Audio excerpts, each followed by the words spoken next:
Go out there and do something. And, we're figuring that some of the brothers or even anyone, people could still be alive, trapped under the rubble.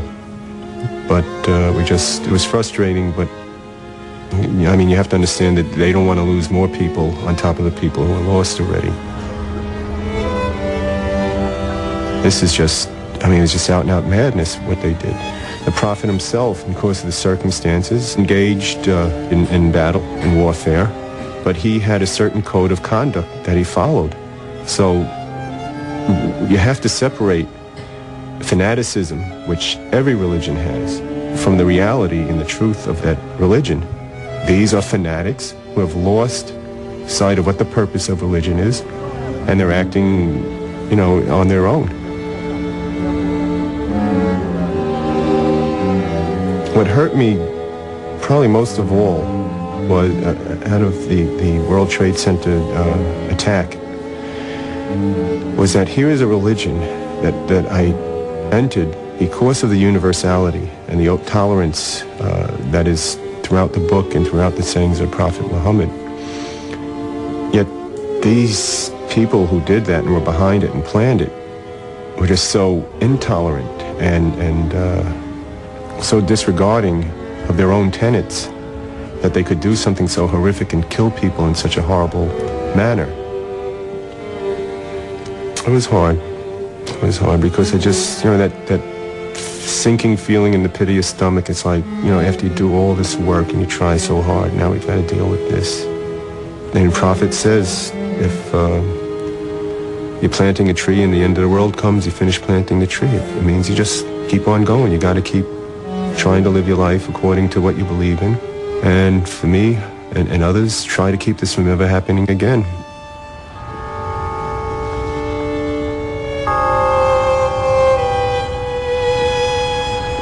September 11th underscored the need to have dialogue with non-Muslims and other faiths to understand each other and to try to resolve these hot spots that fester and cause this type of hatred.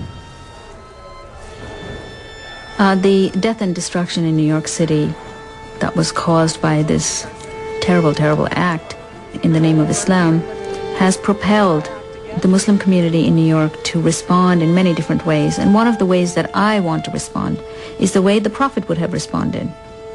To just talk about the humanity which we all belong to. Since September 11th, Muslims have gone to churches, to synagogues, to schools, to explain our faith. However, people still kept asking, where are the Muslims? And why aren't they doing something about it? So I started thinking about this, and I said, what is it that we are not doing right?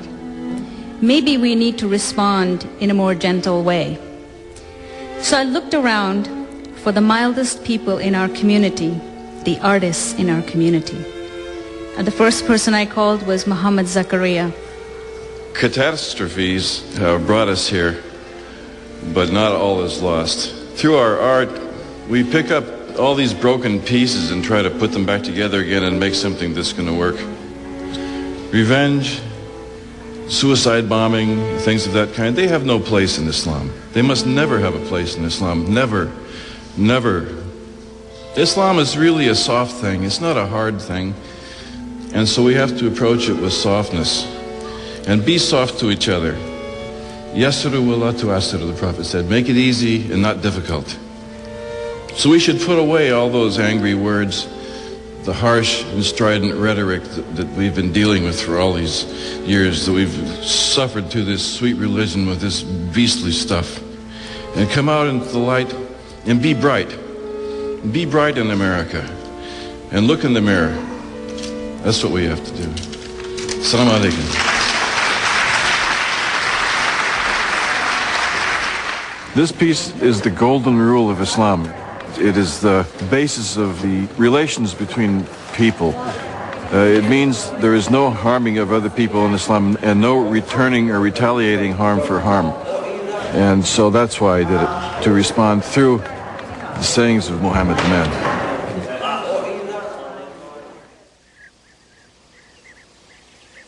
By the year 628, The battles that had occupied the Muslims for the preceding 4 years had come to an end. Once the Muslims were no longer fearing the threat of total extermination, Muhammad knew that the time for fighting had stopped, and it was now time to make an extraordinary initiative, a peaceful, non-violent initiative. He astonished the whole Muslim community and the whole community of Yathrib by announcing that he was going to go on the Hajj pilgrimage.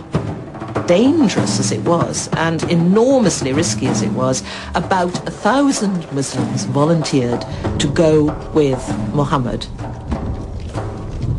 All the rites were fulfilled to the letter.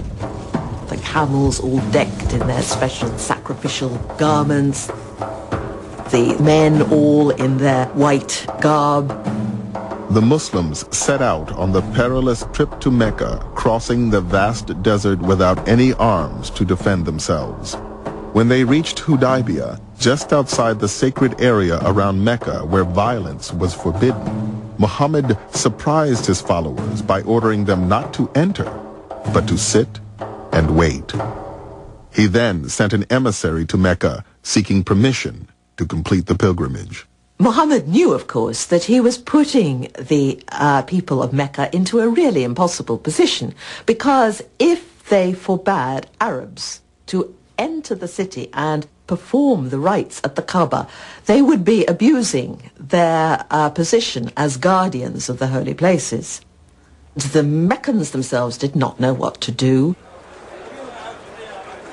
When the emissary did not return quickly, the Muslims feared the worst. But Muhammad's gambit paid off. The Meccans offered to negotiate a treaty. With tensions running high, Muhammad began dictating its first line by stating his own name. Ali was taking down the notes with the Meccan negotiator at his side, and when Muhammad began saying, "The Prophet of God," the Meccan said, "I don't believe you're the Prophet of God. I can't sign to that." So he said, "Fine, Muhammad, son of Abdullah." And many of the Muslims felt that this was a major insult. The Muslims sitting round at Hudaybiyah watched this in utter dismay. There was almost a mutiny. 1,000 pilgrims stood refusing to accept this. Muhammad went back into his tent where he had his wife Salama, and he said to her, "What shall I do?" And she gave him some excellent advice. Part of the ritual of the Hajj was that you sacrifice a camel. And he went out and he sacrificed one of the camels, and somehow some kind of necessary tension was released. The ritual sacrifice of an animal traditionally marked the end of the pilgrimage. Grudgingly, the Muslims considered the pilgrimage complete and headed back to Medina. Muhammad had compromised on every major point in the treaty, but he had won the most significant concession. In return for postponing their entry into Mecca for a year, the Muslims had secured 10 years of peace and official recognition as a political entity. Muhammad had proved himself as capable a diplomat as he was a religious leader. There was wisdom in the treaty, because one of the things that was promised to the Muslims was protection as they moved throughout Arabia, that they would not be harmed, that they could move freely. And what was gained most greatly from that was the dawah, the teaching of Islam. On the way back to Medina, Muhammad told his companion Omar, "I have received a revelation which is dearer to me than anything else beneath the sun." It said, "Surely we have given you a clear victory." Then more and more and more people came to Islam. More and more people turned to Muhammad. It sent out a huge signal of strength, strength of purpose, utter courage, utter panache, and utter wisdom